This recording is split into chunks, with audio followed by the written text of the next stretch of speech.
Welcome to Plastic Model Mojo, a podcast dedicated to scale modeling, as well as the news and events around the hobby, where we hope to be informative and entertaining and help you keep your modeling mojo alive.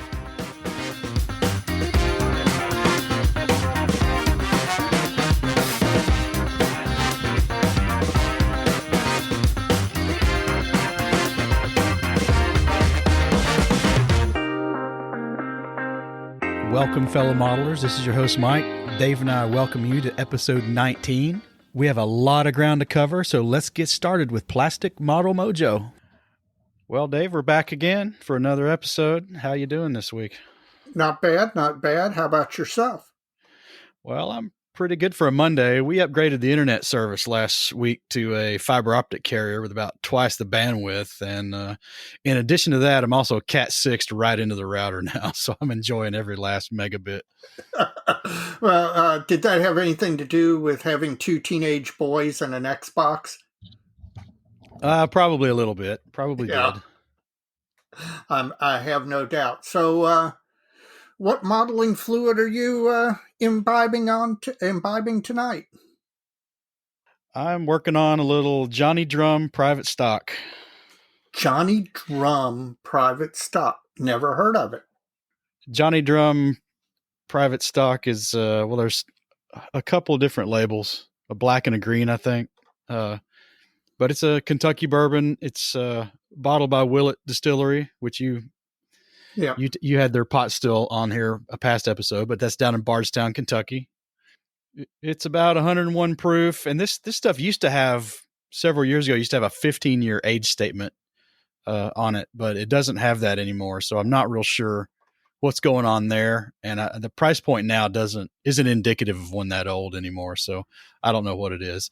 It's a little hot for a 101 proof. Got a lot of ethanol. Mm-hmm. Coming off of it, and I get a kind of a apple and oak on the nose, and it's syrupy sweet and neat, especially if you hold on to it a minute or two before you send it on down. Water really helps that out a lot, though. When you say sweet, how does it compare to like Maker's, which is sweet? It's sweeter than Maker's Mark. Really, I have never had a bourbon that would. Yes. Wow. Yes. That's my opinion. But a little water cuts that back, and it's not bad. I've liked it. I've enjoyed it. I'll have to search it out. That's interesting. What are you on? What are you on to tonight? Well, I'm still right now, since it's still summertime, I am still doing beers. The one I've got tonight, it's called Florida Man, which for those listeners not in the United States, is a meme on the internet because people in Florida do really crazy stuff. It's out of a brewery called Cigar City Brewing out of Tampa, Florida. I've actually had one of their beers previously when I was down in one of their breweries in Tampa with my wife. I had a beer that they made called High Lie. And I saw this in the store, decided I liked the name. I had enjoyed the beer that I'd had when I was down there on vacation previously, so I thought I'd give it a shot, even though it's a double IPA, so not my normal wheelhouse. It's about 8.5% alcohol by volume, so a lot calmer than what you're drinking, and not bad. It's not as hoppy as they're advertising it as crazy amount of hops, but it's not offensively hoppy. Has a little bit of a citrus/apricot flavor, although that's not in the ingredients, but I think this will get me through the episode. It's pretty good. Well, I'll have to check out those Florida beers. I don't know if I've ever had a Florida beer. I'll tell you what, the mailbag's pretty full once again for this episode. It's always good news. Yeah, this just keeps getting more fun, man. We've got Tim Cavalier from Moscow, Idaho. He was, we mentioned a modeling jig last episode. Right. And he he was commenting about one that was visible in one of his Facebook posts, and some of his fellow modelers or modeling buddies were asking about it, and he told them what it was, and that it was a $30 kind of price point. And to his surprise, some of these guys attributed the price to some of the trends that they thought were causing the demise of the hobby. How so? I don't understand. It's just too expensive. That's what they're getting at. And, you know, for me, tools are a value proposition, right? Yes. Is the convenience or improvement or finesse that the tool offers worth the price? And clearly, for a decent alignment jig or modeling stand, that's a clear yes for me. I think you would agree too. Oh, absolutely, absolutely. The more I've modeled, and the more, in fact, I experienced something very similar just recently. As you know, photo etch is not normally our friend. All deference to our Aussie friends aside, but this trumpeter gun I was working on has photo etch. And so I got out my Mission Models photo etch bending jig, which I know even when I purchased it 20 some odd years ago was a whole lot more than $30. But Certainly. having the right tool for the right job, and a quality tool at that, because the Mission Models photo etch jig is very well made. It really made a difference, and I was able to bend the photo etch just the way it needed to be bent, and so I'm like you. I think I'm more likely to pay money for a tool than maybe a kit as far as price points go. Well, I'm left to borrow a line from a band and a musical genre that frequents my bench time playlist. And if $30 is a threshold for tool heartburn, then Tim, they aren't from Moscow. They're living in their own private Idaho. So the first listener who can tell me where that comes from gets a shout out in the next episode. He also gave us a great future topic, which I'll keep under wraps for now, but we'll talk about that later in the week, and we'll have us another topic. Sounds good. Steve Berktold, once again, he is thanking us for our repost of the Mission Models tips from John Miller's website. We're getting a lot of mileage out of that. We've been handing that out like Halloween candy.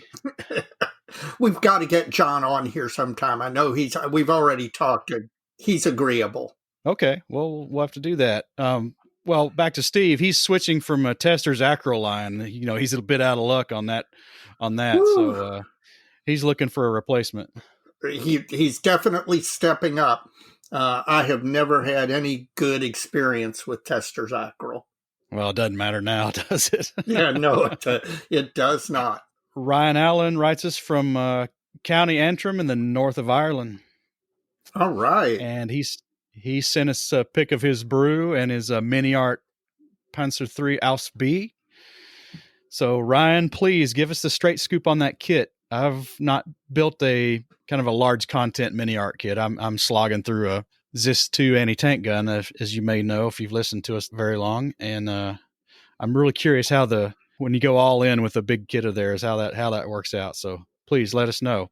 He also recommends Hop House 13 Lager, which I think is a Guinness product. Oh, really? I didn't know they made specialty products other than the blonde that they've released in the U.S. market. Well, I'm sure he'll set us straight on that. Now, he asked us a question. Now, just let me finish before you jump in with an answer here. All right. Ryan asked, "What kit are you most looking forward to?" So hang on. I think you need to guess mine. I need to guess yours. I think we need to do it that way. So, what kit am I most looking forward to? It's got to be a T-34 kit, the Red Label T-34 from Mini Art. That would be correct. Yes. I want the one without the interior in it. Yay, you win the prize. All right. I think yours is a Fine Molds F4 Phantom. No, it's not, but that is high on... That's close. It's high on the list, but the one that it is absolutely a must-have. We'll get to in faves and yawn. I'll keep it under wrap for a couple of minutes, and because I got some very good news this week, and on the model front. So I'll tell you more about it down the road just a little bit. Drew Oliver from Kitsap County, Washington State. Now, Drew, when somebody in our state of Kentucky tells us what county they're from instead of what city or town they're from, that means the town they're from has like a post office and a stop sign. That's about it. Yep. And a lot of Washington is like that. Everybody thinks of Seattle and Tacoma. That's pretty much the rest of the state. You're right. Drew puts us onto another couple of work holders. One's from your new favorite RP Tools at $29. This one utilizes magnets to hold the model to the holder. Yep. And he recommends this to me because he heard I was drilling a hole in my tank to put it on my little homemade job. Well, that is an alternative, a good alternative. This one weighs in at $29. That's not too bad. No, that isn't. The other is the octopus modeling jig from Sakura Modera from Lebanon. That's interesting. Huh. Never heard of it. $55, and that one's suitable for a wide variety of modeling genre. Now, I doubt you as well have any experience with these, so we'll put up the links that he sent me, and the listeners can decide on their own. And I'd like to hear anybody that's used either of them. I mean, we want feedback from you all. If we mention something that you all have utilized, give us your experience, because that's a big part of what Mike and I are trying to do here is, it helps your model mojo if you can avoid mistakes that other people have learned from. And so a big exchange of information is a big part of what we want to see. So if any of you have had that kind of experience with any of these products, please tell us. So the next one I forwarded you, in case you want to do a little homework on it, it's from Eric Simmelmeyer. And he was expressing some aftermarket woes, and he'd already asked the benchers, and they answered him in their latest episode, but he wanted our United States take on it, kind of a multi-part thing. He's talking about aftermarket in general, and he's asking, the best things to detail on a 48th or 72nd scale aircraft. I'm going to let you take that one. I'll take that real quick. My opinion, if you're not going to open up the canopy to the aircraft, then other than maybe a replacement Yahoo panel or a replacement seat, everything else aftermarket in a cockpit is a waste of time, even in 48 scale, but truly in 72nd scale, simply because you're not going to see it. It's just cockpits in their best of times are light sinks. And so especially looking through a canopy, it's really hard to see anything. So I don't recommend, if you're going to keep the canopy closed, that you put much into the cockpit. Now, if you're going to open the canopy, then, there are aftermarket photo etch, there's aftermarket resin, there's vacuform canopies. If you're going to open a canopy, that makes a big difference. I think it's worth it. The other place that I think aftermarket works on, say, 72nd or 48 scale aircraft is external detail. Replacement gear door covers, replacement wheels. The wheels stand out on 72nd scale or 48 scale models. They draw a nice set of aftermarket resin wheels, properly painted and weathered, can really draw the eye. I do think some of the aftermarket weathering products can enhance the model. This is also probably one place that photo etch does come in handy from time to time. Now, there's a lot of photo etch that's too tiny and is a waste of time and no better than what you're cutting off the kit to replace or what you're adding. But some photo etch external detail sets can have some stuff that really adds to the look of the model. And he also asked the same question on 35th scale armor. That's you. Well, yeah, but I wasn't sure if you meant the best aftermarket from a brand perspective or best opportunity for improvement. So like you just did, I'm going to go with the latter and assume you're asking about the best opportunity for improvement. With armor, that's clearly the engine screens is a biggie. The fenders and mud guards particularly the ends, the mud guards on the ends, not so much the span of fender from front to back, though sometimes you might want to do that as well. When you're posing stowage boxes in their open position, I like photo etch for that because you're talking about sheet metal, and most photo etch is like about 5/1000ths of an inch, which isn't bad for sheet metal in 35th scale. And then they're fiddly, and they're probably going to get obsoleted. Well, at least in photo etch, tool clips and clamps and that sort of thing. But even the newer 3D printed ones, there's some new ones out that were announced fairly recently that look like a pretty good deal. So those are the kind of things I would typically replace when I'm building a model. Some of these builds where folks are replacing the entire superstructure on an open top fighting vehicle, I mean, that's getting pretty intense there, and I'm not sure I would go there personally. But the things I just mentioned are the kind of wait a minute. Wait a minute. Let me stop you. You have gone there before. Not with photo etch. No, not with photo etch. You did it scratch building on that SU-76. Well, working in plastic's a lot easier than working in brass or something like that, in my opinion. I do agree. But you're not completely free of the crazy when it comes to. Oh no! I'm not. No, nope.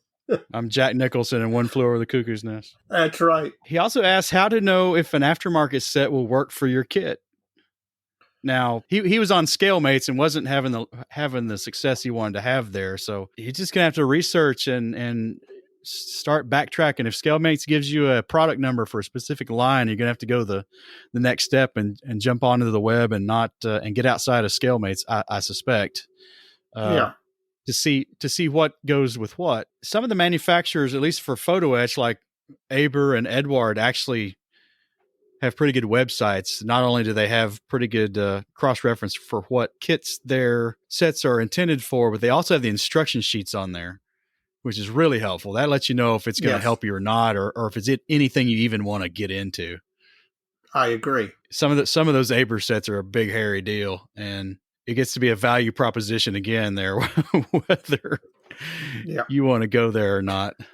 Now, I will praise the photo etch and the resin manufacturers who do that, who on their website provide you not only a picture of whatever the item they're selling is, but actually provide you a link to the instructions so you can go look at it and say, this will help me because I am going to replace these items, or I would attempt to replace these items, or look at it and go, no, those aren't the areas I'm interested in, so this set isn't going to help me that much. I wish more manufacturers would make on their website not just a picture of the item that's being sold, but go that one step. You've got the instructions already done up. Go ahead and make them available on the website so that modelers can take a look and make a more informed decision. And that's exactly what I use them for. He also asked the best place to buy aftermarket. And for me, I'll go first here. I buy a lot of this on eBay, and I buy a fair amount of it directly from the maker. And if you can't buy it from the maker, sometimes I will buy it from a reputable supplier in the country of origin, because sometimes that's the only way to get some of this stuff. Yeah. What about you? Yeah. Well, I do one of three things. One, I've got a great LHS here, local hobby shop here in Louisville. You know, even if it's not always the cheapest deal, many times I will try and go through the LHS simply because he supports us. Him being there is good for us. So I'll throw him that business that I might be able to source elsewhere. If I'm trying to buy aftermarket, I will go to the manufacturer themselves unless they're in a place that it might take a long period of time for the stuff to get to you. And this is almost, you learn by feel. Some postal systems are much better than others. And, if you order something from, and I'm just picking a country, Albania, their postal system may not be as efficient as Canada. But I like to try and order from the manufacturer themselves because they get the most return. And, you know, a lot of these things are not high margin businesses. Some of this stuff is being done by people who, you know, they're doing it for the love of it as much as to make it a full-time going concern. So anytime I can throw business to an original manufacturer of the product, I'll try and do that. Now, one thing I'll add, that if you're outside kind of the mainstream suppliers, like for photoettes, example, maybe Aber, Edward, like we already mentioned, or some of the Asian makers that are pretty readily available, and even some of the resin accessories. There's several brands out there that are fairly prolific that aren't that hard to get. But if it's an esoteric subject, sometimes the aftermarket for those is equally esoteric, and you got to buy it when you see it.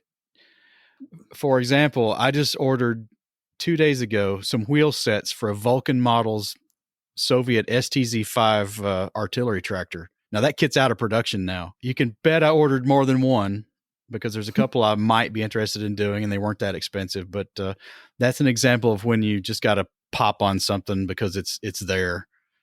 Yeah, absolutely. You don't want, while eBay is a great resource for finding things that are no longer available, you cannot guarantee when you get down to that project that you want to do that really esoteric piece of aftermarket is going to be available. His final question involved plastic aftermarket tracks, because he's not a big fan of the Fruhl model price point, and I'm not either, especially because they never give you a right and left like they tell you they're going to. Plastic aftermarket tracks in 35th score is a little tough, because if you go with the newer model cast and workable sets, they're just as expensive, if not more so, than the Fruhl tracks. And I would argue they're harder to put together, and they're a lot less versatile because you can't do any of the tricks you can do with the Fruhl tracks because they're made out of metal. But if you don't need the workable tracks, the older non-working model casting sets, if you can find them, can be found pretty cheap. I've typically picked those up at model shows for $10, $12 a set. And another option for those is there's some eBay sellers out there now that are selling sprues from kits. They're like parting out kits. And you might be able to find the Dragon Magic Tracks or the Dragon track sprues on eBay or from fellow modelers. That'd be another avenue to get those, but not really a lot of easy options there, except looking hard and buying what you can when you see it. You and I are going to have to talk about that at some time in the future, maybe off air. But the idea that kits are being parted out really intrigues me, and I kind of wonder the genesis of the business and how it's being done and where the sprues are coming from. And so you and I may have to talk about that, because that's kind of interesting. Our friend from Australia, Tony Jacobs, back, and I hope you saw this, but he did kind of a review and tutorial on the Molotov chrome pen refill, actually airbrushing the stuff. Yep. And he also did one on Walther's Solva set as a decal setting solution on the bench. And I think also Scale Model Podcast have addressed these already, and we can further these along as well. He did a couple of great little short articles on these, and maybe we ought to run them in tactical notes. Well, actually, funny you say that.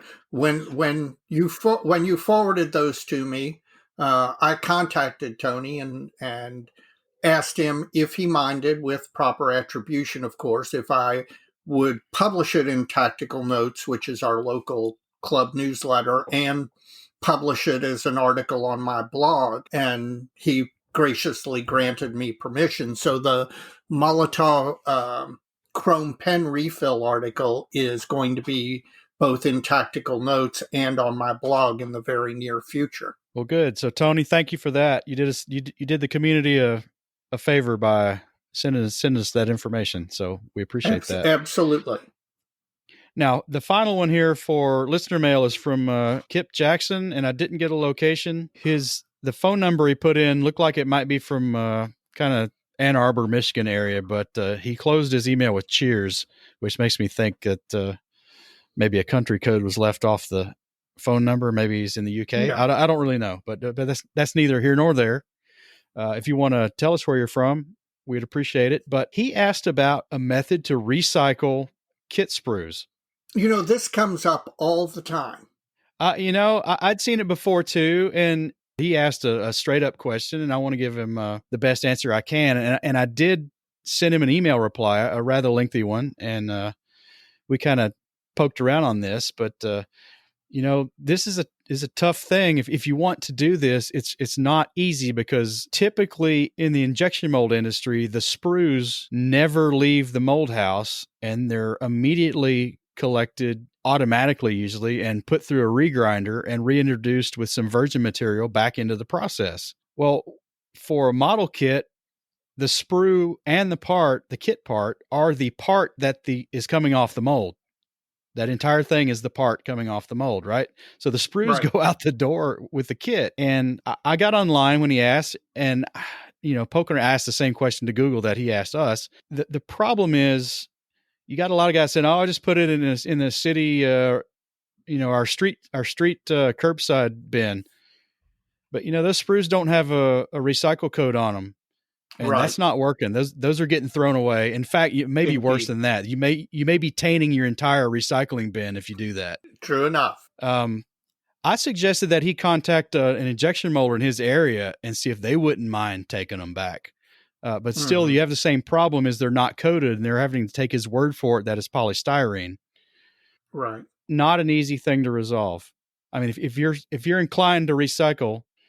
Well, and there's an additional problem on top of all of that, which is the styrene once molded. You clip all the parts off it, and you got a sprue that you want to recycle because you want to be a good human being and you don't want to throw it in the trash. The problem is that, having been molded once, that styrene is not as useful to an injection molder as virgin styrene. So it's what you referred to, it's regrind, where they take it up and grind it and introduce it back in. But a lot of manufacturers are very reticent regarding the amount of regrind they use, because it affects the quality of the plastic. So you kind of have to find somebody who is willing to use it, who maybe their purpose isn't models but some other styrene product where the amount of regrind doesn't make as big a difference. It is a shame that there's no easy answer to this question. There's not, and for those who are interested, the issue with the regrind is, for example, recycling glass. Glass is an amorphous material.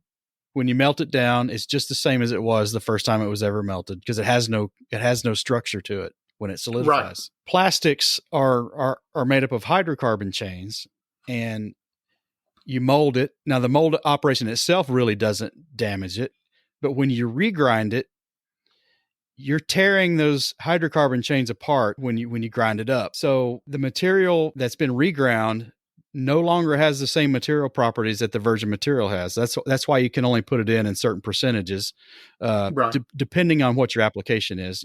From my former job and my injection mold experience, we could allow on some parts up to 25% regrind sometimes. But that regrind was coming off the sprues that were making those same parts. It wasn't just junk material coming in from wherever. Right.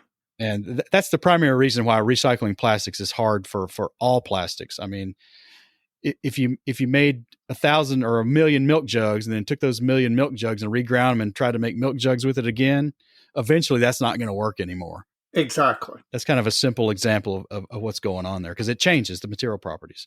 So right.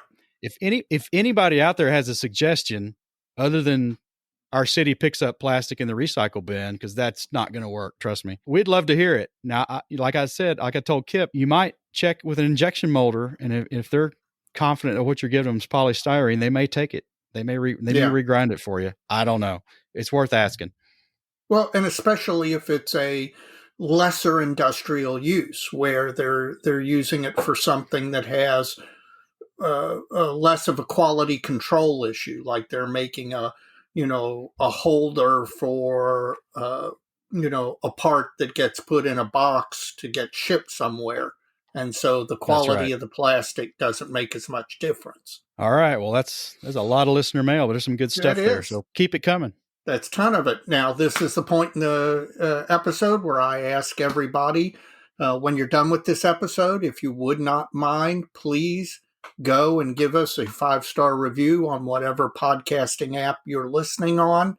It helps us it drives the algorithm up and makes us more visible and gets us more listeners. So we've been getting more and more listeners over the last few episodes, and we appreciate it. Two other things. One, if you enjoy the show, tell somebody.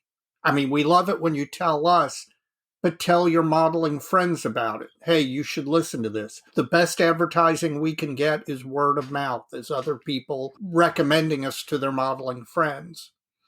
Finally, I'd like to urge any of you who are not members of your national IPMS chapter, either IPMS USA, or if you're not in the United States, IPMS Australia or IPMS New Zealand or IPMS Norway. If you're out there and you're a model builder, but you're not a member of your national chapter, please consider ponying up the money. It's not that expensive. And though the national chapters the national organizations do a lot of good for modeling, and it's worth it. If you reach out and do that, I'd appreciate it. In addition to that, we'd like you to support our fellow podcasting friends out there. Scale Model Podcast out of Canada is up to episode 53, and Stuart Clark has managed his first episode without his trusty sidekick. Seems like he's getting a plan together, and we wish him success in his new formatting. The big thing to come out of his episode is a modeling survey he's running. Please take their survey. It can be accessed via the Scale Model Podcast website, and it's right in the middle of their menu bar at the top of the screen. So give that a click. And it won't take you about 10, 12 minutes to knock that out. Everybody's really interested to see what comes of that. In addition, our friends in Australia, On the Bench with Dave, Ian, and Julian are up to episode 101. And a couple of things came out of their most recent episode, if you haven't heard it and you need to go hear it, is that there's a new program out there called the Golden Sprue Award. And this is an initiative started by Warren Sterrett out of Ireland. And he contacted us as well about this. And it's an annual industry award across a lot of categories: airplane, armor, or military vehicles, paints and supplies, that sort of thing. But it's a consumer voted award. Please check out Warren's interview on the Bench, and please participate in his program. The nominations for these Golden Sprue Awards in the various categories is open until September 27th for the 2020 releases.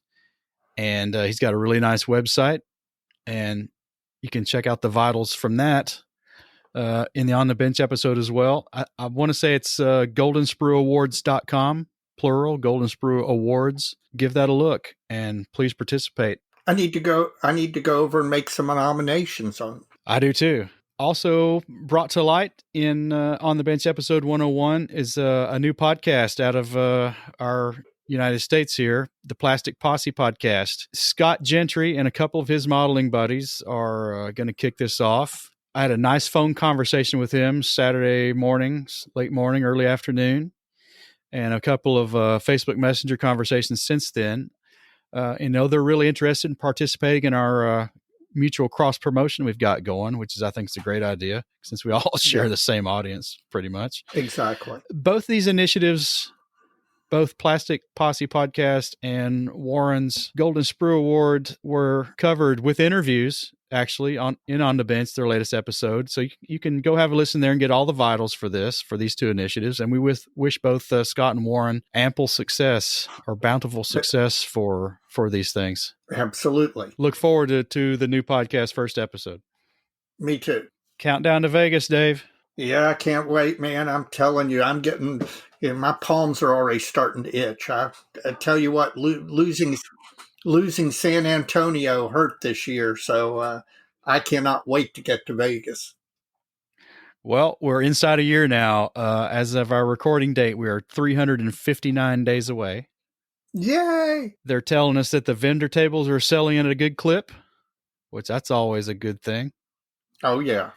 Bob Provato tells us also that there's been a fair amount of foreign interest about folks expressing interest from offshore to come to this thing this year or next year. I don't know how much of that outside the vendors who show up are actually from somewhere other than North America or Mexico, maybe. So what did you Well, I hear? don't know if you listen to the latest on the bench, Mr. Goldfinch was musing about how Las Vegas would be a really great trip to take. I've been privately trying to encourage him to come.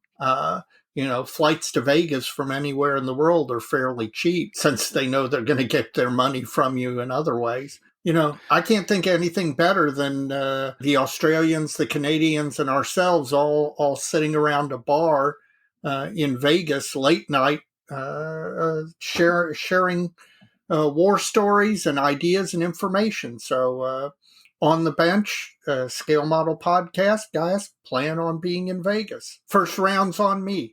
Other than, let's see, they're looking forward to advanced registration starting, and I had that up and I don't have it in my show notes. Well, I do need to go and register. I want to try and get registered early because sometimes I end up waiting to the last minute, and that's a terrible idea. Well, hang on. Yeah. Finally, advanced registration starts February 1st, All right. 2021 and will close July 30th, 2021. So February 1st is when you can start registering for the national event. I'll set a reminder on my cell phone right now. So, Mike, have you been building? I mean, this whole thing is about Mojo. How's your Mojo doing? It's been pretty good. I've been working on the Morris tractor. Now, I've got a little strategy here that if I start the weathering, all the shading and etc. on the Morris tractor for my little Morris and Bofors combo, and get it pretty far down the road, and then start the Bofors after that, maybe I can end up with a little bit of a different finish on one versus the other. Get what I'm saying? Gotcha. Yep. You don't want them to look too unified. So I've done the shading and the satin finish on the Morris. I need to decal it. That's what's next before I get into the weathering. So before I can go much further, I got to get that done. And on the E16 Paul, I've got the seat belts installed on the front and rear cockpit positions and painted, and I'm just about ready to mate the fuselage halves and get this show on the road. That's fantastic. That's it for me. What have you been doing? Well, you now need to start planning on what oh, wait a minute. I meant to ask you. You've got another model in process that we aren't hearing about. It's because I'm not working on it. Let me ask you, what's going on with the Zis 2? That's fairly far along. It is looking really good. What, did you drop it? Has it fallen off the bench? What happened? No, it's intact, and in fact, I put it in the display case to keep the dust off of it because I've got to finish this little Airfix nostalgia build before I touch that thing again. This three in the pipe is too many. I can't do it. Gotcha. I'm sympathetic. I'm sympathetic to that. I really am, because right now my little special hobby bibber has been on hold simply because I've been in a building or construction craze. I've been working on the Trumpeter M30 while watching the hockey playoffs. I've really been enjoying it, although the instructions on this kit are absolutely awful, both in being exact on placement, but also the order they would have you do some things in makes no sense at all. I would love to rewrite these instructions so that nobody else suffers through the mistakes that I think Trumpeter made on these. The kit itself, I'm having a hell of a fun time. I'm really enjoying it. Through Brian, the local hobby shop, I had him order some AK Generation 2 paints, the set that you recommended, the Russian World War II set, and those should be in sometime this week, because I tried a set of their Generation 1 water-based acrylics, and they're crap. So I know that I'm sorry, I'm going to be honest. They are Call it like you see water-based. it. Right, water-based acrylics. Nah, just not. No, just not going to do it. They don't work, or at least they don't work for me. So, and I've got the AS1 moving forward slowly. It's getting resanded for a final paint. And it could be done in the next 30 days if I devoted myself to it. But I also did actually cut a few parts on a new kit, which I'll tease out sometime in the next week or two and then reveal more information on. But I needed something to work on when I went over to the shop on Saturday morning, so I grabbed something new. So I'll tell you about that when we get there. Okay.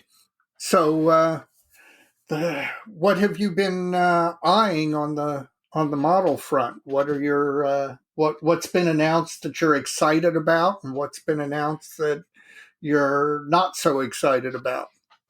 Well, hopefully you got a couple or more too, so we can go back and forth here. But my first one is from Border Models. They've just announced a Crusader Mark III. Yes, I saw that. Yeah, I think that one's going to be popular because the Italeri kit's the only, well, it's not the only game in town. There's an Airfix 32nd scale one as well, but that they're all 30 plus years old, if not 40, right? Yep. So this one's a home run for them. I'm interested in it because Uncle Night Shift is doing his latest build series is on Tamiya's 48 scale version of this same tank. Well, I don't know if it's the same mark, but it's basically the same thing. Yeah, I think it's Crusader 3. It's a good opportunity for a kind of a tag along tutorial, self-guided tutorial build for his techniques if you want to do it in 35th scale. Yeah, I agree. So I'm probably going to buy that kit. I like it. I think it's cool. I have no doubt. You got one for your number one? My number one is actually when I asked you to guess what kit was my number one for wanting, it was announced this past week. Everybody expected it, but we were kind of all crossing our fingers and hoping after releasing their really nice Tin Wing Hurricane Mark 1, followed by their Hurricane Mark 2C. Arma has announced that they are going to release the Hurricane 2B. And the reason I want this is that this was used prominently in the Netherlands, East Indies, Singapore, Burma theater at the end of 1941, beginning of 1942. There hasn't been a great option for it before now. And given the quality of the other Arma Hurricanes, there's no doubt that this is going to be a home run. So this is the kit that I am most anxious to get a hold of and start building because it's in my wheel. It's one of those kits that's in my wheelhouse. So I could not be happier that when that announcement came out this past week, I was texting everybody who I also knew would be interested in it. So that was good news. So what's another one for you? Oh, well, hell, Arma's got more hurricanes in the Gulf of Mexico right now. Absolutely. And you like those orange triangles, don't you? I do. Those are one of my areas of interest is the Netherlands East Indies ones, and the British handed the Dutch some of their 2Bs. My next one is probably not what I'm going to buy, but I think it's a solid release. Suyata has announced a Panther Alps A with interior in 1/48 scale. Yeah, I saw that. Now, after panning them last time, in my opinion, they finally found their rudder. I think this is a solid release that's going to prove popular. Now, I'll be honest, 48 scale armor has not caught my attention very much. And to be honest, I think we're past high tide on it. At least I thought we were. It seemed like it kind of spiked about 3-4 years ago, and there hasn't been all that much since then. Most of it's being driven by Tamiya. Yeah, and they seem to have slowed down on it. Yeah, but there's probably a Bandai 48 scale Panther with an interior that's 40 years old out there. But I think this one's going to be popular. Probably nothing I'm going to buy, but I think they're going to hit a minor home run with this one.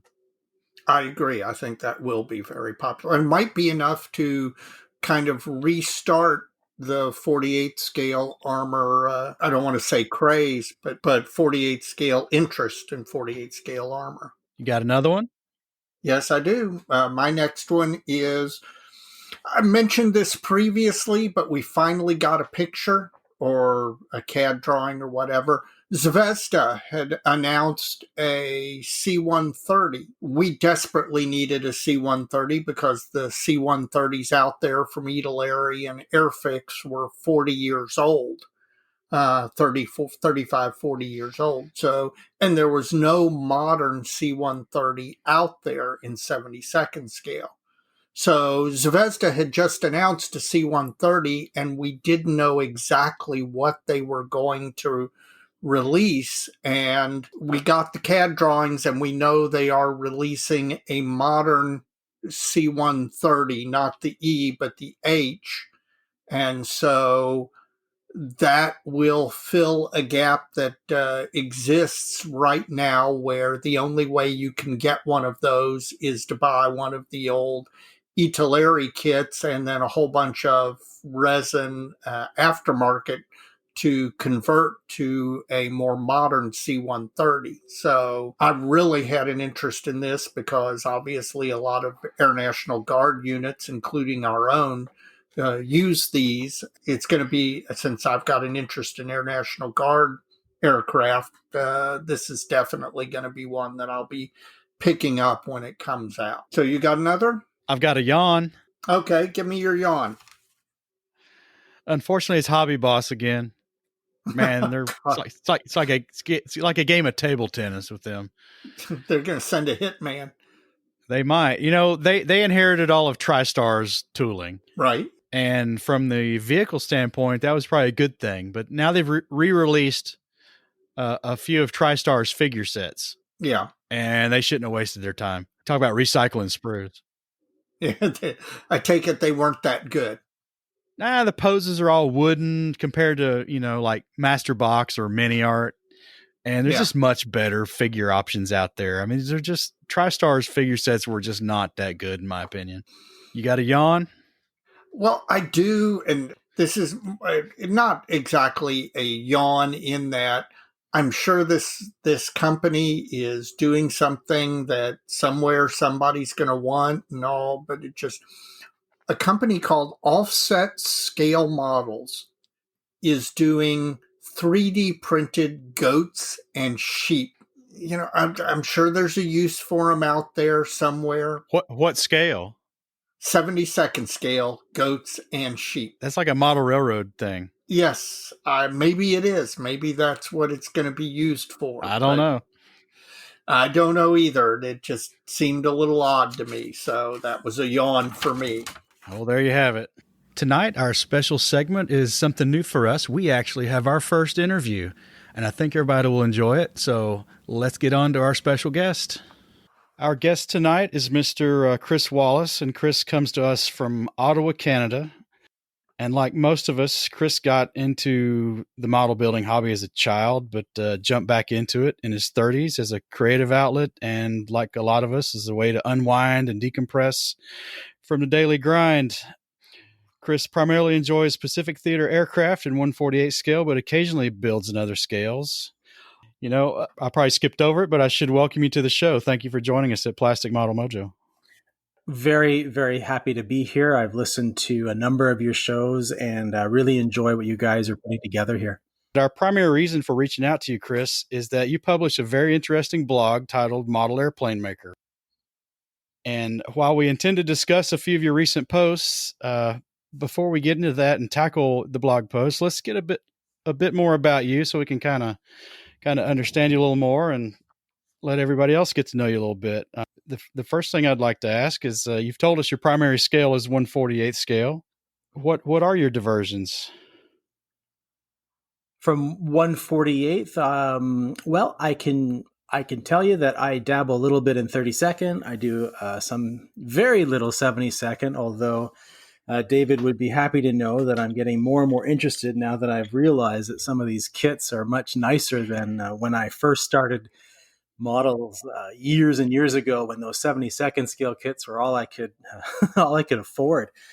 Um, but now I open these boxes and I say, wow, this is actually very impressive. So that's a couple of my diversions in terms of aircraft. And, I'll do the occasional piece of armor, but I'm terrible at it. And I'll even try my hand at a ship every now and then. But again, very, very novice stuff compared to my comfort zone. All right. Well, that was kind of my next question: is were they diversions of scale or subject or both? So it kind of is both. What steers you to World War II Pacific Theater subjects primarily? I'm one of those guys that left the hobby in pursuit of video games way back in the day, and my favorite things to do were simulations like Pacific Air War. That was my absolute favorite one. So I was one of those rare ones that got into video games and basically got back into the hobby because of it. I absolutely loved that whole theater. It was something that was not too familiar with me as a kid because it really wasn't the focus of what was at the local hobby store or anything, even in museums around here. But once I started learning about Pacific War and all of the Japanese planes that were there, the American ones, even some of the UK and everything else, it's just been that's just been fascinating to me. I really, really enjoy it. This is David. Do you mostly concentrate on the Allied side, or do you do? Because one of my areas of interest is actually World War II Japanese. So do you cross back and forth between Allied and Japanese? Well, I'll level with you, David. It's been when I first got back into the hobby, it was Corsair after Corsair after Corsair. And then I discovered that there were all these Japanese planes that made for some great models by Hasegawa and Tamiya and all this sort of thing. And I really focused on those. So I would say I would have as many Japanese models as I do Corsairs. Good man. Good man. The Japanese stuff, the camo is endlessly interesting to me. There's so many different camouflage schemes you can do. Plus, the models are fantastic. Even the ones that, the two sprue wonders that you would recall from the mid 90s onwards from Hasegawa and Tamiya, they just really click together. They just make for some excellent kits. And that's what really attracted me to those in the first place. Was very easy to put together. And like you said, excellent ways to paint them and camo them and do all sorts of creative things. Getting back to the blog a little bit, what was your reasons for starting Model Airplane Maker? When I got back into the hobby, it was about the late 2000s. And if you recall, back in those days on the internet, it was all about those model forums. So Aircraft Resource Center, Hyperscale, Brit Modeler, that sort of thing. That's where I actually was going to those forums before I even bought my first model coming back, because I wanted to find out how to do things. And it was just a wonderful resource to get back into it. And I don't know if it's been just my experience, but since that time, the forums have really, they're just not quite the same as they used to be. And it's not a criticism for any particular forum. It just seems that the focus is just not so much there as it once was. And I liked participating, but I noticed that even getting comments back or feedback, whatever it was, even asking a question, back in the day, you'd get 20 responses within an hour, less now. So I really wanted to put something together. I really wanted to have that creative outlet. And I learned a lot, and I thought, hey, might as well share it. To tell you the truth, I absolutely love building models and making them and going to shows, taking pictures. It's just been a wonderful hobby, and I just wanted to share some of it. And I'm really enthusiastic about it. So the blog has been kind of my way of giving back. It's not really anything more than me sharing what I've done and showing people what I can do.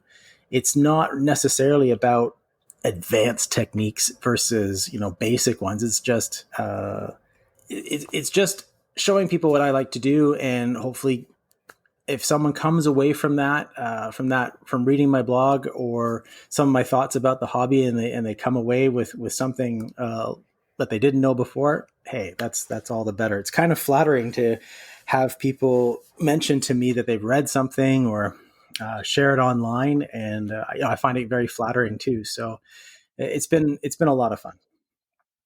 I actually have a theory about the forums because I think you're right. They aren't what they were, but I've actually observed and developed a theory that what happened was there used to be just, hyperscale, Brit modeler, missing links for the armor guys, just 3 or 4 forums. And so everybody participated there. And then what seems to have happened, at least in my impression, is everybody, because there was so much volume on so few so few forums, it was really hard to wade through. I mean, in the old days, you went to hyperscale and there were more entries every day than you could possibly read.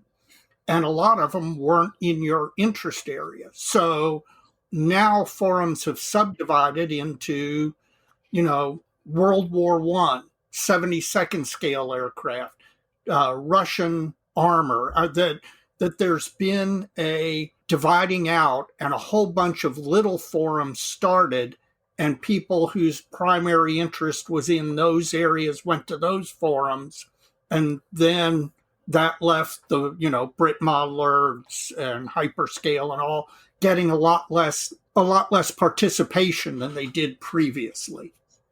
So you'd almost say it could be a dilution of what's available compared to the concentration before. I didn't think of that. I always thought it was something to do with more more posting on social media.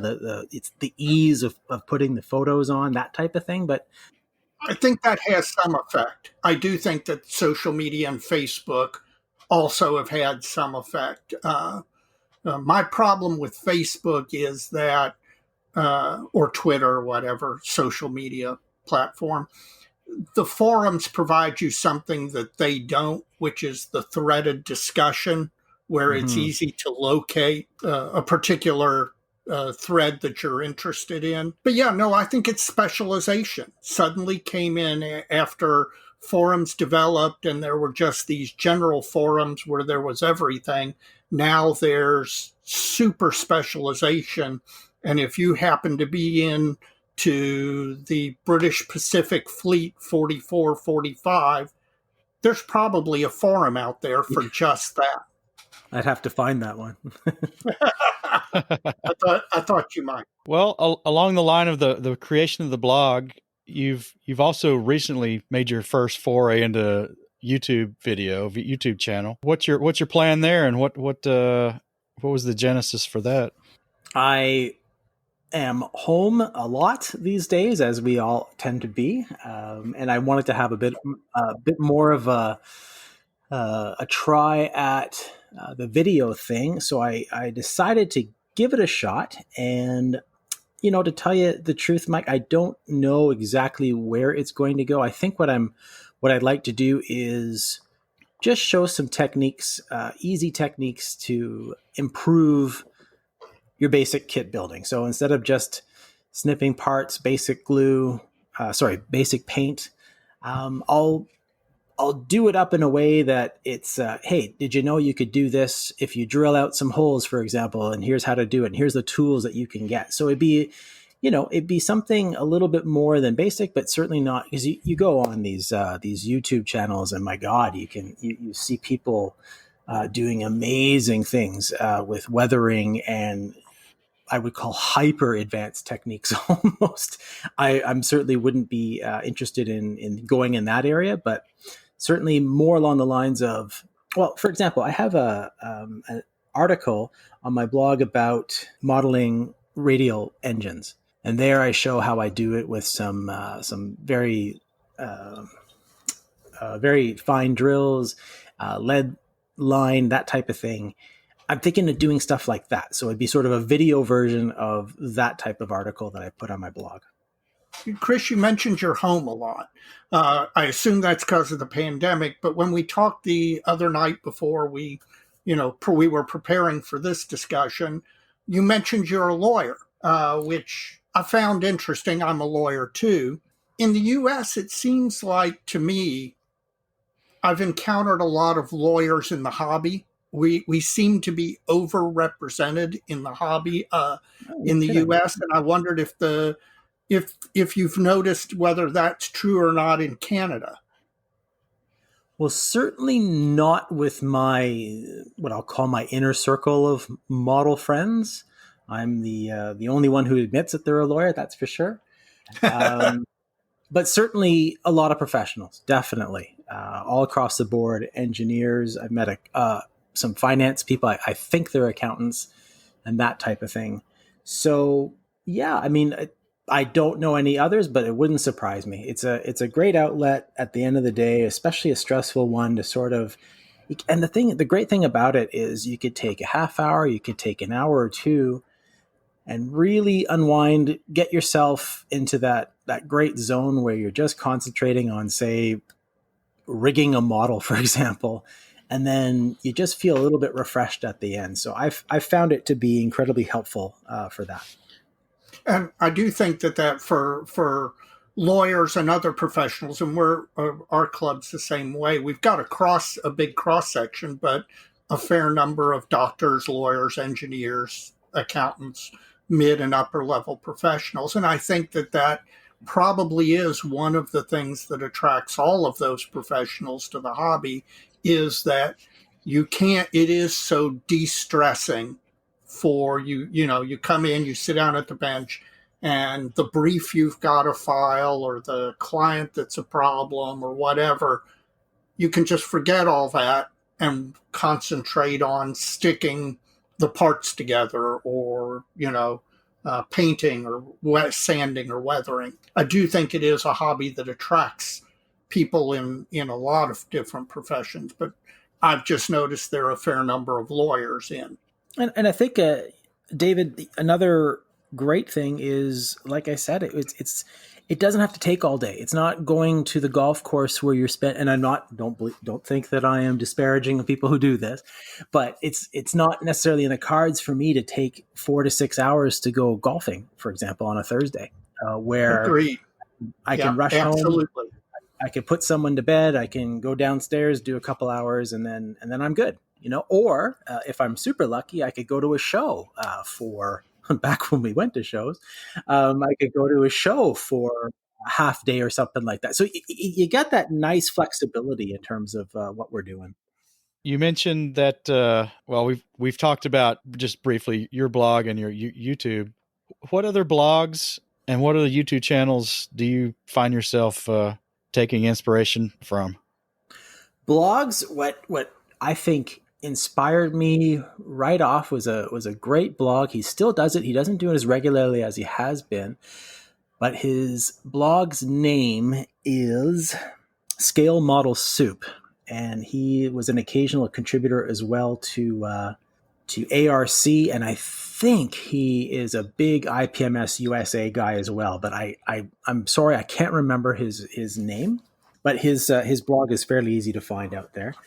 In terms of YouTubers, Andy's Hobby Headquarters, when I first discovered that, I was just in awe at how prolific he is, but also just the way that he sells the hobby. I mean, he's not trying to push you into being the uber modeler that you can be, but at the same time, he's showing you some advanced techniques, and he's demystifying it, really. And I think that's one of the great benefits of YouTube is, if you're like me, you could be somewhat stressed about trying something new and ruining a kit. You know what I mean? And so if you see it and you see how someone else is applying this stuff, or how they're going through and using a piece of equipment, it's like, oh, okay, that's how that works. I'm going to give that a try myself. It's sort of it makes it less intimidating, I think.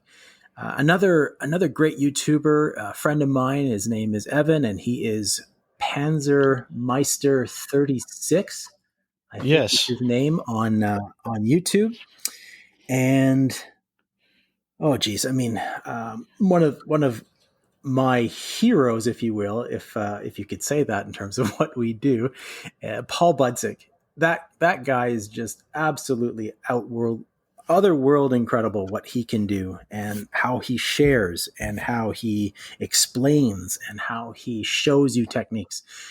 Man, that guy is something else. Well, we're trying to get Evan on the show at Oh some yeah. point. Yeah. So apparently you have to pack a lot into the short Canadian summer. So he's been a little bit busy doing other stuff, but we'll get him eventually. We hope. Speaking of that, packing a lot into a short Canadian summer. I've noticed there are a lot of really good, and not to blow sunshine up anybody's skirt, but there are a lot of really good Canadian modelers, and I've wondered if the long cold winters had anything to do with you know it encouraging people to be sitting in their basement modeling. But it does seem like there's a real uh, presence or large group of modelers in Canada who are really producing some high quality content, both in blogs and in YouTube channels. I can only agree with you in terms of just in the small circle of my town here. There are some incredible builders. Whether or not it's related to a short summer, long winter, or how dark it can get, I don't really know. We are blessed in this town. We have two very good, well stocked local hobby shops. And we have even some what I would call slightly smaller ones. We've got like half a dozen stores that you could go into and shop around for model kits. And I think that might have something to do with it, that you can still do that. A few of my American friends, they say they have to drive for a day to get to a hobby store. So it could be something like that as well. That's a good question. Maybe it's something I can look at doing some research for in a future blog article or something like that. The rise of the Canadian modeler or something like There you go. Getting back to Model Airplane Maker, much of your content is what I would consider scale modeler commentary, as opposed to more the hands-on modeling type stuff. And I'm referring to your blog posts, not your shares of your builds or that sort of thing. But I found it to be quite interesting, and generally speaking, because many of the lines of thought you explore are ones I've also explored in my head, and they're really not limited to any particular genre. In particular, I found two of your more recent posts really, really interesting. They really resonated with me because I'd also give them a lot of thought, and we've kind of danced around a couple of those before in our discussions on the podcast, and they really related to my own modeling journey. You've really connected with what I would consider myself to be a hardcore 35th scale armor guy. And here I am getting, head tilt, kind of pondering thoughts about what you've written in your blog. And the first of those that I'd like to kind of talk about a little bit with you is, are we builders or finishers? And you were clear about your observations leading to that blog. And, we mentioned it on our Facebook page, and I hope I didn't hijack your topic when I suggested we kind of fall into two camps. I simply meant that most of us fall one side or the other of the middle if we had to pick one over the other. For your own self, do you get more enjoyment out of construction or painting, one more so than the other, or are you kind of all over the place? Well, I can safely tell you what I absolutely do not like is decaling, but we'll get into that later. I would be, if the spectrum were arranged that way, I tell you, I love opening up a model, snipping it, putting the glue on it, getting that thing together. I absolutely love it, but that's because that's how I started, right? That's how we had to, right? And it wasn't easy. And I explored that a little bit when I wrote it. Was that some of these models that we were building were awful, just awful and agonizing. But we learned how to overcome them and become better builders because of it. And even to this day, even if I pick out $100 Uber kit where the thing just melts together, I really still get a lot of pleasure out of putting the pieces together, getting it done and primed. Painting it, I really love to. Don't get me wrong, but I wouldn't want to be buying, say, a completed model that's, you open the box, here's your completed model. All you have to do is paint. But I've spoken to a lot of people after I wrote that, and there definitely are modelers that would say, hey, if I could buy a fully completed model and all I had to do is just open it up and paint it, that's what I would really love to do. So it's not my thing. I don't think I would do that, but certainly hey, maybe it opens up an opportunity for someone out there to make more what I would call, I guess, shells of models, and people can just paint them and weather them and go to town on them. So to answer your question, though, definitely I'm on the builder side, but as you'll see in some of my things, I do go into some detail about how I paint them as well. Chris, one thing that your blog post raised it or completed a thought that I'd been having, and I think your blog post probably is explanatory of the phenomenon that I had noticed. You're absolutely right. The old kits that we used to build, the old Frog, the old Airfix, MPC. I mean, there are some dog kits. I mean, just absolutely dog kits. And it took a lot longer to get good at modeling because there was more you had to do in the old days to make everything fit. What I've noticed with guys who are coming into our club in the last 5 or 7 years, their ability to go from first kit back into the hobby to a really nice model is a whole lot shorter than it was 30 years ago. Doesn't that make you jealous? Yeah, well, a little amazed, jealous, and all of those things. But I do think it has to do with one of the things you put your finger on in that blog post is the kits are engineered so much better that you don't run into the challenges that we all used to run into with an old Frog or an old Airfix kit where, things just didn't fit. Or they weren't there at all.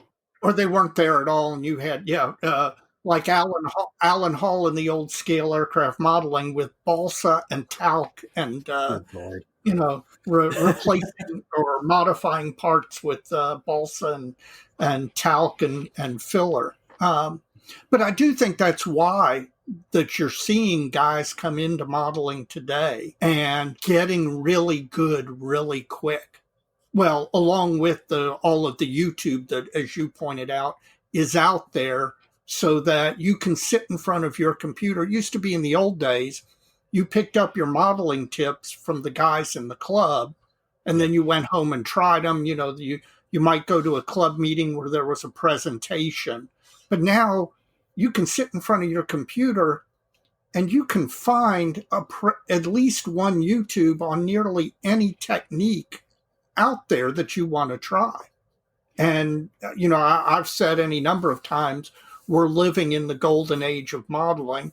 And I think that's so true on so many levels, but particularly in regard to the fact that the kits are so well engineered. And I've even had a couple of people comment, I can't remember if it was a Facebook or there was an entry over at Hyperscale, but one of them was, and I found it so interesting, he said, I don't want to spend hours and hours slogging through a kit like you guys did. I don't want to do it. I want to pick up a kit. I want to build it, enjoy it, and have it together so that I can really get to what I want, which is either the painting or the weathering or God forbid, the decaling, but whatever it was, that's what he really wanted to do.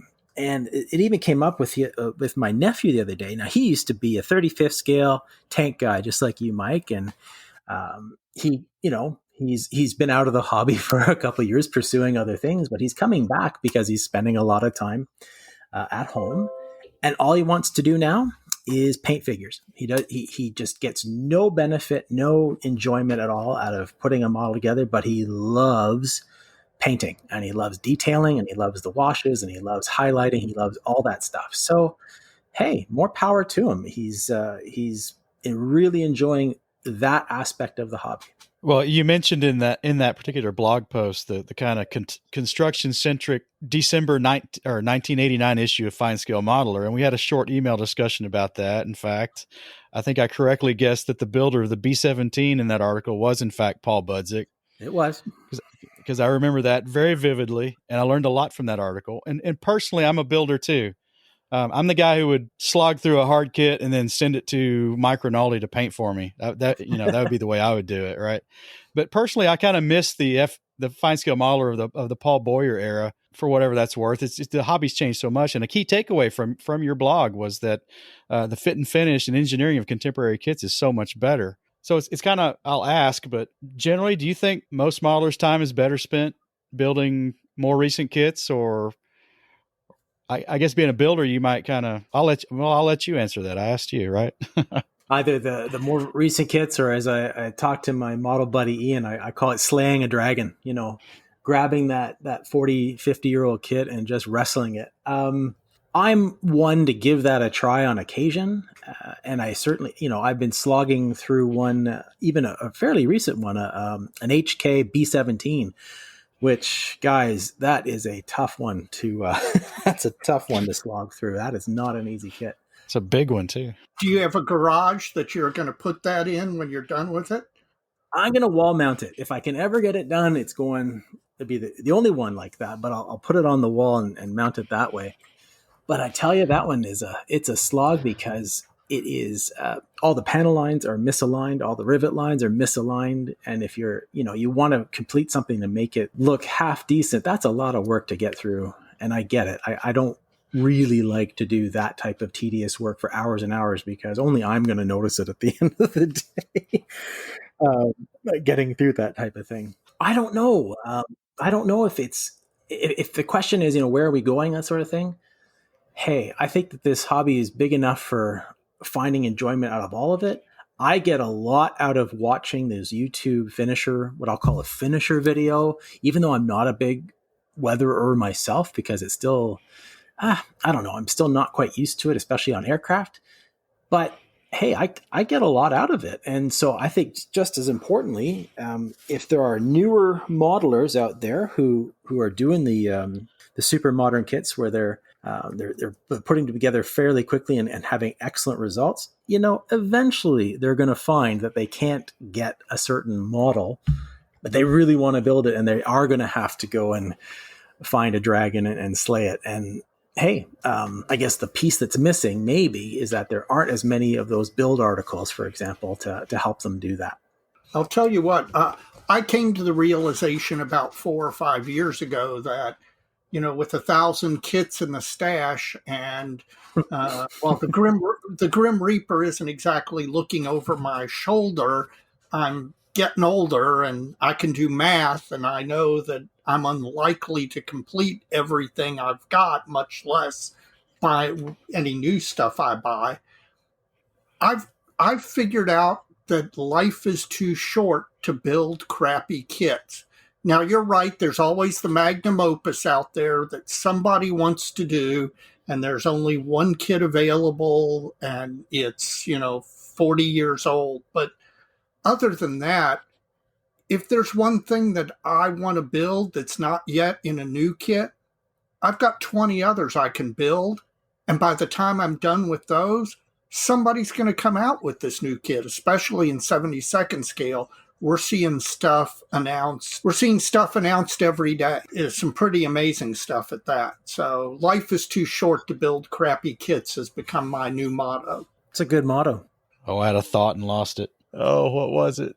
It might have been something along the lines of one of the things that I went into in that article was we might have a group of people that don't agree with some of the rules that IPMS shows, for example, where there's a real emphasis on building, or there's a perceived emphasis on the build versus the unimportance, if you will, of the finish.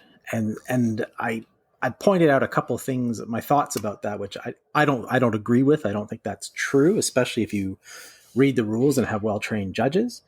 But at the same time, an IPMS show, in an IPMS contest, if you were to enter one, this is about building a model. It's not necessarily about how great of a finish you can achieve on a model that really doesn't have the basics down. You know what I mean? Like it's not square, it's not level, it's not the build quality just isn't there, even though the finish quality might be. Well, I'm grounded again. I know what I was going to ask or say, but that's a good comment too. The one thing, being a builder, and Dave can attest that I've slayed a few dragons in my day, and I still like doing that. And one of the takeaways and one of the angles of enjoyment I get out of that is that once you're finished, you have such an intimate knowledge of the subject that would probably bore the crap out of most people. But I just found that part rewarding, and I wonder if the quick build and then spend all the time painting and finishing, you know, with a really, really nice model. I can't take anything away from that, but I wonder to what depth of understanding of the subject matter the builder actually has at that point. And I could be completely wrong. I don't know. I don't know what they have at that point. Oh. They've started from a really advanced place by selecting a modern kit. And I wonder if it's about the aesthetics of it at the end, or if they still have that bond back to the subject matter that made them choose it in the first place. It's a really good question. You're raising a lot of good stuff there. I do think that might vary even by subject area. I do think that aircraft modelers, we tend to like paint schemes and markings. And so for many of us, many times, the model is just a clothes horse for the painting, the weathering, and the markings. Whereas with armor guys, I do think that maybe there's a little more emphasis on the mechanics of it. Kind of similar to what auto modelers do. You know, they're interested in the mechanics of the actual prototype item. So I wonder if it has to do at least somewhat with genre. And I think there's also a thought as well. Like I have a belief that every model has so many, to say it nicely, there's only so many cares you can give to it during a build. And if you're really devoted to it, like this is, oh man, I really love the Corsair and I really wanted to build a 32nd scale Corsair, for example, I'm going to have a lot more cares to give about that. And if I run into a problem, if I mess up a paint job, if one of my decals gets all wrinkly on me, something like that, I'll fix it. You know, but if it's something that I don't really care about and I run into a slight problem with it, especially near the end, I might just say, that's it. It's gone. And so I think that with every completed model that we see, it had just the right amount of cares that was given to it. And with other models, the ones that end up on your shelf, they just ran out too early. And if you have that passion for it, you build it, you really wanted to see it through, you're going to see it through. You know what I mean? Mike, Canadians are so polite. I think we all know the word that he was thinking of instead of care. It's a family show. It's a family show. Exactly. Yes. Yeah, I don't want to check that explicit box on the upload. Yeah. Kind of limits you. Yeah, exactly. Well, the next blog post I'd like to discuss a little bit, it was the one that followed up after that. And they're kind of tied together in the way I see the hobby, is that the next level builds. In my opinion, this blog post meshed really nice with the one before it. And I wonder if the advancement of kit quality and the explosion of subject availability has lessened the need for the modeling community at large to pursue these type builds. I think we've talked about that a little bit already. What moved you to write the next level build post, or one further to pursue such a build as a hobby direction for yourself, as you alluded to in that blog post? Well, I have to say there's a few things, and one of them is I think that I'm at a point now, and I think all three of us are at a point where we can competently open a box, put it together, and if we really care about it, we're going to finish it. We're going to put it on display, or even have the confidence to show others what we've done. And what I was thinking about when I was writing that was I want to try something outside of that, which is either scratch building or vacuum forming or any of these things that, modelers back in the day, that's all they could do, because as David said, you wait around a week and that one variant of that one airplane that's never been done before, it's going to get done. Way back in the day, if you wanted to have a specific something, either you waited 20 years or you had to go and do it yourself. I don't think that is ever going to be a problem, at least in the foreseeable future. They're bringing out variants of airplanes and tanks that were built during 2 or 3 months at a specific factory now. I mean, this is the level that we're getting to, which is great. Don't get me wrong.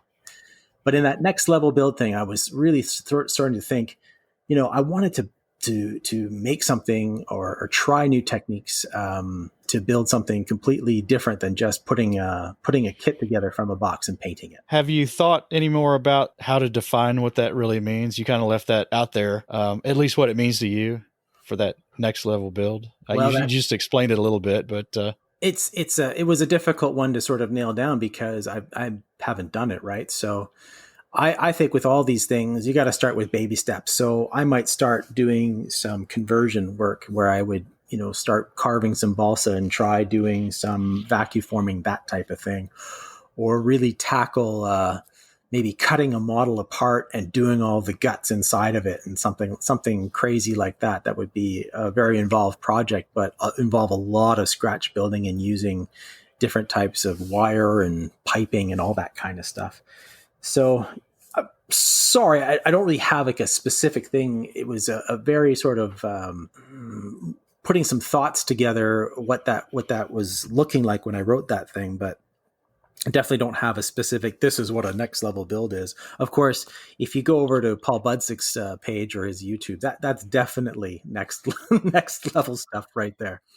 Well, you mentioned him in the blog post, and along with a few others. I think I know the answer to this, but do you gather inspiration from those guys, from the other modelers you mentioned? Absolutely, yeah. They not only with their skill, but with their willingness to share and a willingness to throw some tips around for us lesser modelers to pick up and try on our own. And at the end of that blog post, you kind of threw 4 candidates out there for what you might consider for your own next level build. Are you leaning one way or the other with any of those, and why? Well, I was thinking that I would try, the first thing was going to be to cut open a model and do all the inside. And the reason why is that it's not too far away from doing the box build.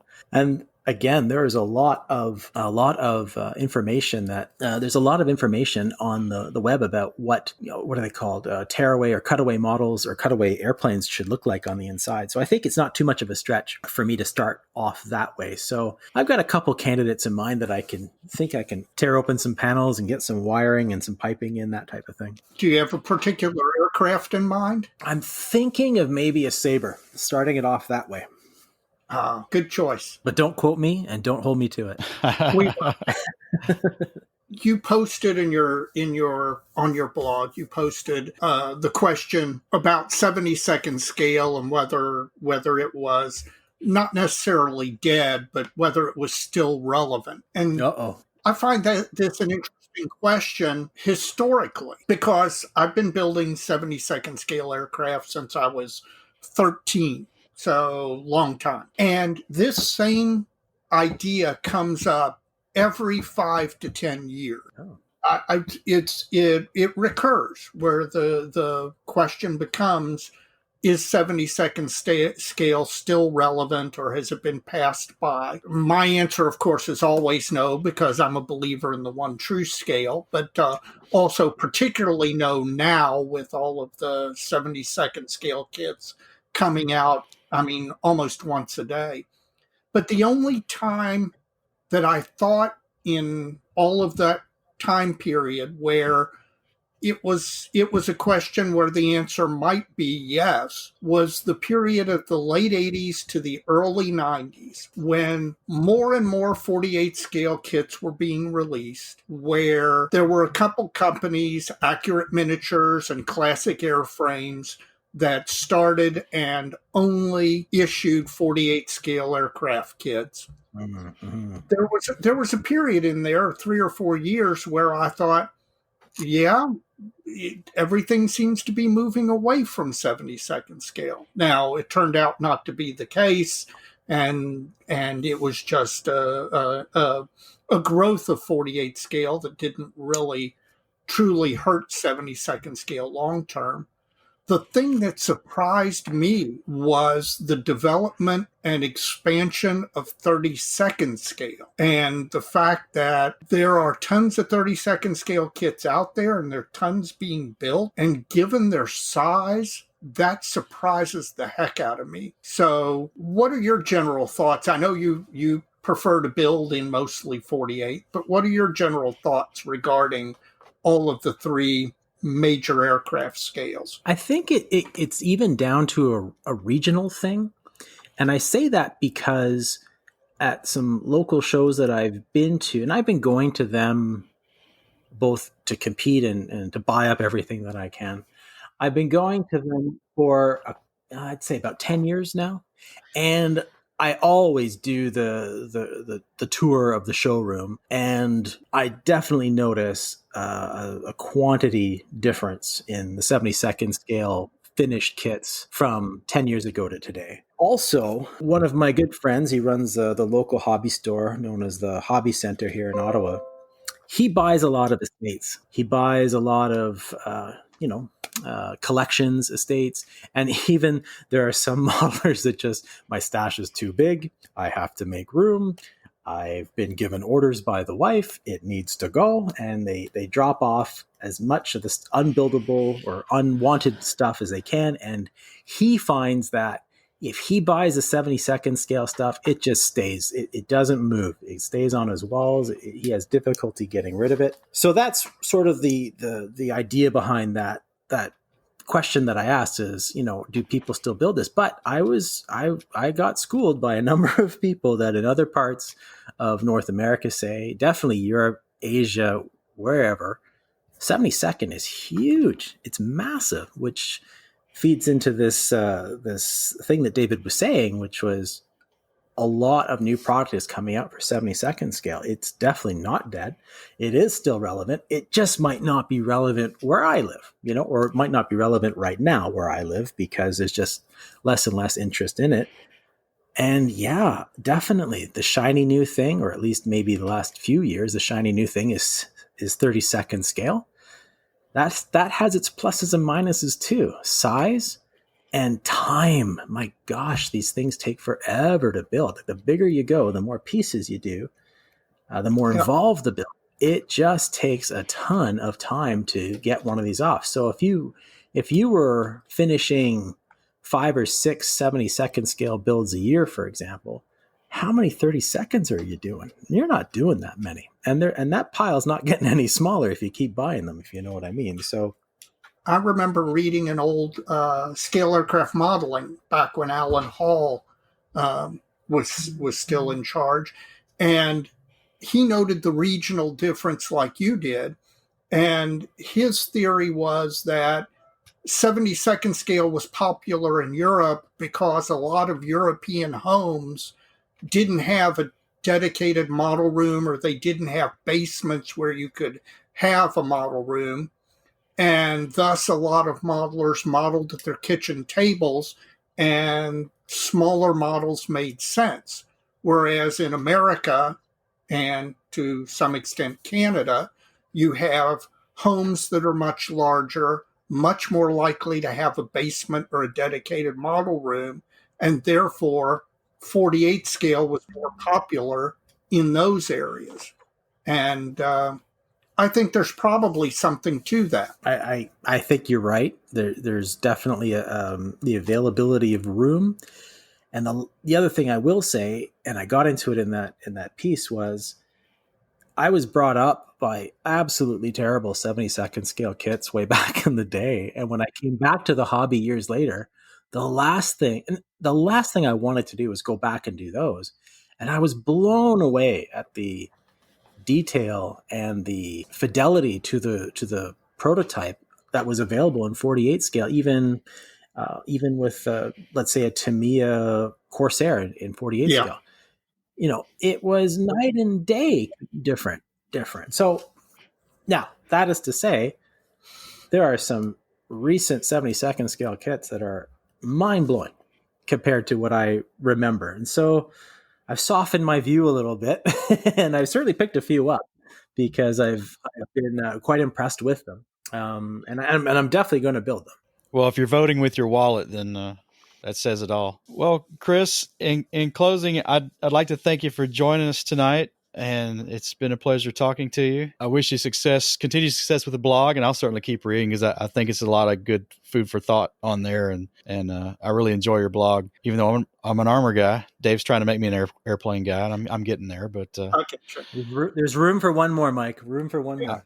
I'm sure there is, and I wish you success with the YouTube channel, however you define that. I think you need to tell our listeners where they can find all your content. Well, you can find it very easily at www.modelairplanemaker.com. That's the main page. I don't exactly know how to give you an address for the YouTube channel, but just look up Model Airplane Maker on YouTube, and I'm sure you'll find it that way. Yeah, I'm looking forward to seeing more of your YouTube videos. I enjoyed your initial one, and I'm looking forward to see where you go from there on that, because I've kind of gotten interested in that myself. Good luck. And I just want to tell you two that I really enjoy listening to your podcast. I think that the way you guys are approaching the hobby and approaching the hobby in terms of it's an inclusive thing and it's all about fun and getting a good build together and enjoying the camaraderie. I have to say it's a pleasure to listen to you both. Thank you. Thank you very much. We really appreciate you coming on and having some fun with us here at Plastic Model Mojo. Thanks again, Chris. All right. Well, so Mike, do you have any shout outs this episode? I do have a couple of shout outs. Okay, give me one. My first shout out goes out to Chris Wallace for being our first ever Plastic Model Mojo interview subject. Absolutely. It kind of ushers in a new content avenue for us and gets us over the newbie hurdle. So we appreciate that, Chris, for joining us. And I hope everybody enjoyed the interview. And I appreciate him letting us experiment on him a little bit since it was our first time. And if you haven't gone and taken a look at his Model Airplane Maker blog, please go do that. My shout out is to a company called Color Coats. They're out of Britain. They make, it used to be White Ensign Model, and now it's Color Coats is the paint line that they do. And it is an enamel paint that I like a whole lot.